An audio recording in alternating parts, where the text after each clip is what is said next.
La porte de l'enfer.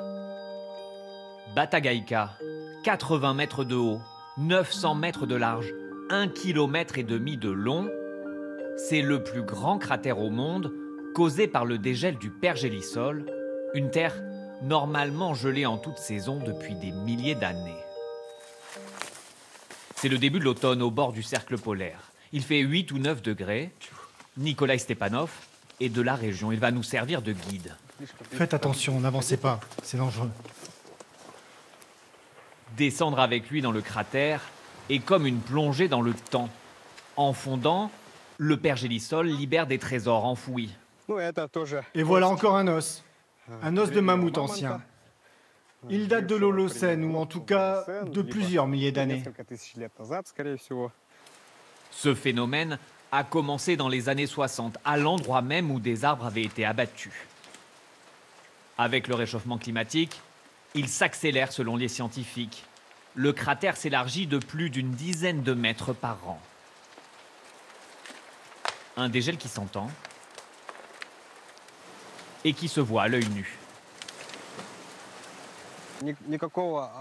Il n'y a aucune couche qui l'isole de la chaleur. Et par conséquent, ils fond de manière intensive. Le pergélisol recouvre un quart de l'hémisphère nord, la quasi-totalité de la région russe de Yakoutie, où en hiver, il fait régulièrement moins 40 degrés. À Tchourapcha, sa fonte fait des dégâts. Le sol s'affaisse et dessine ses cercles. Ils ont désormais remplacé presque tous les pâturages. Ici, il y avait une piste d'atterrissage parfaitement plane. Aujourd'hui, devant chez lui, cet habitant tente de combattre le phénomène comme il peut, avec ses planches comme isolant de fortune. La glace fond sous la terre, et avec ces bouts de bois, on remet la terre à niveau pour qu'elle soit plane. Si on fait ça, ça aide, et la glace ne fond pas. À Yakoutsk, la capitale régionale, cette maison est un signe d'avertissement. Une nuit, ses habitants ont vu apparaître les premières fissures. Quelques heures plus tard, ils étaient sans domicile. Vers 11 h du matin, on a entendu un nouveau bruit, encore plus fort. L'immeuble s'est fissuré sur toute sa hauteur. On est sortis en courant, on a même oublié nos téléphones. On n'a rien pris, pas même nos documents, rien. On était là, en pantoufles. Des conséquences visibles et d'autres invisibles, mais bien plus graves pour le climat.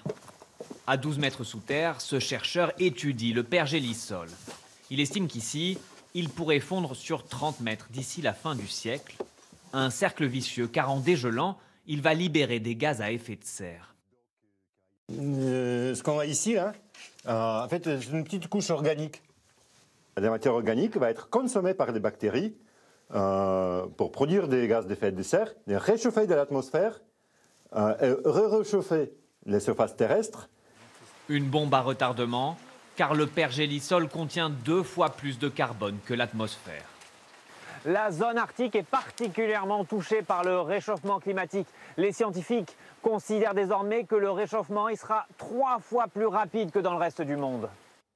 Question.